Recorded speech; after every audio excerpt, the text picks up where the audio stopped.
आखिर कौन था तेज गेंदबाजी का असली बादशाह? नमस्कार, मैं हूं सुनीता और आप देख रहे हैं डीएनपी स्पोर्ट्स। क्रिकेट इतिहास में बहुत से ऐसे तेज गेंदबाज रहे हैं जिन्होंने अपने अपने दौर में तेज गेंदबाजी के न जाने कितने ही रिकॉर्ड कायम किए हैं। इसी कड़ी में आज हम बात करने वाले हैं 70 और 80 के दशक के उस खतरनाक तेज गेंदबाज के बारे में जिसकी गेंद रफ्तार के साथ साथ आग भी उगलती थी। ये वो दौर था जब तेज गेंदबाजी को बल्लेबाज को आउट करने का हथियार भी माना जाता था और उसे डराने का साधन भी।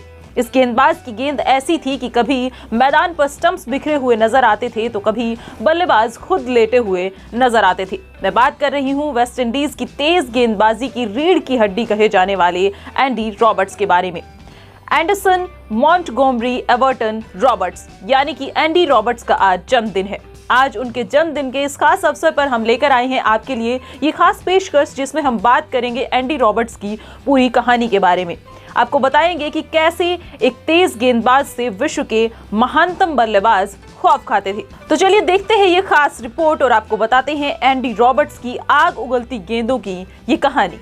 एंडी रॉबर्ट्स का जन्म एंटीगा के एक गांव में 29 जनवरी 1951 को हुआ था। एंडी रॉबर्ट्स का जन्म एक मछुआरों के परिवार में हुआ था। वे 14 भाई बहनों में से एक थे।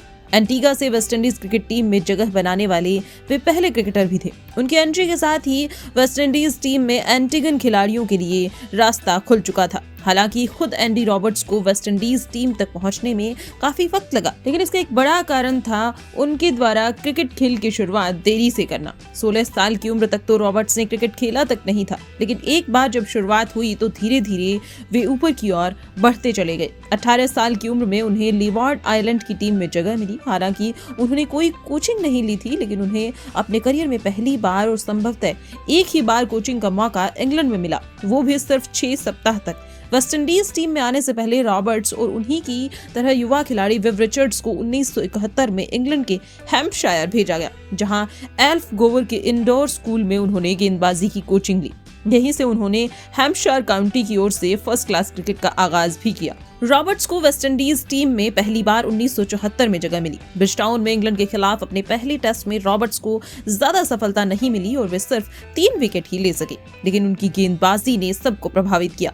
फिर विंडीज कप्तान क्लाइव लॉयड ने जब पेस चौकड़ी तैयार करने का फैसला किया तो उसकी बुनियाद एंडी रॉबर्ट्स बने। 6 फुट 2 इंच लंबे रॉबर्ट्स अपनी रफ्तार के साथ ही लाइन और लेंथ की धार के कारण सबसे घातक तेज गेंदबाज थे। उन्होंने माइकल होल्डिंग, जोएल गार्नर और कॉलिन क्राफ्ट के साथ मिलकर 1970 के दशक का सबसे घातक तेज गेंदबाजी आक्रमण पेश किया।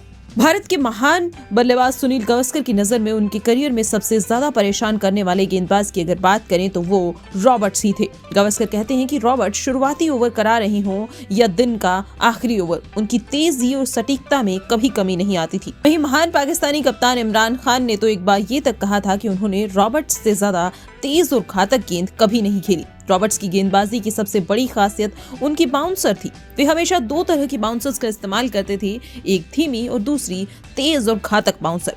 खास बात ये थी कि उनकी दोनों ही बाउंसर्स में फर्क कर पाना काफी मुश्किल था। वे अक्सर धीमी बाउंसर से बल्लेबाज को पहले भ्रमित करते थे और फिर उसी ओवर में तेज बाउंसर से उसे आफत में डाल देते थे। या तो बल्लेबाज का विकेट गिरता था या फिर बल्लेबाज खुद मैदान पर गिरता था। अपने दौर के सबसे बेहतरीन गेंदबाज होने के बावजूद एंडी रॉबर्ट्स का करियर ज्यादा लंबा नहीं चला और 1983 में ही उन्होंने संन्यास ले लिया। अपने 9 साल के करियर में रॉबर्ट्स ने 47 टेस्ट मैच और 56 वनडे मैचेस खेले। टेस्ट में उनके नाम 25.61 की औसत से 202 विकेट दर्ज हैं। वहीं वनडे में उन्होंने 87 विकेट हासिल किए। वे 1975 और 1979 में विश्व कप जीतने वाली विंडीज टीम के सदस्य भी थे। हालांकि 1983 में उनकी मौजूदगी के बावजूद वेस्टइंडीज को भारत के खिलाफ हार का सामना करना पड़ा था। तो दोस्तों, आज का हमारा ये सेगमेंट आपको कैसा लगा हमें कमेंट सेक्शन में जरूर बताइएगा और ऐसी ही और तमाम स्पोर्ट्स स्टोरीज के लिए देखते रहिए डीएनपी स्पोर्ट्स।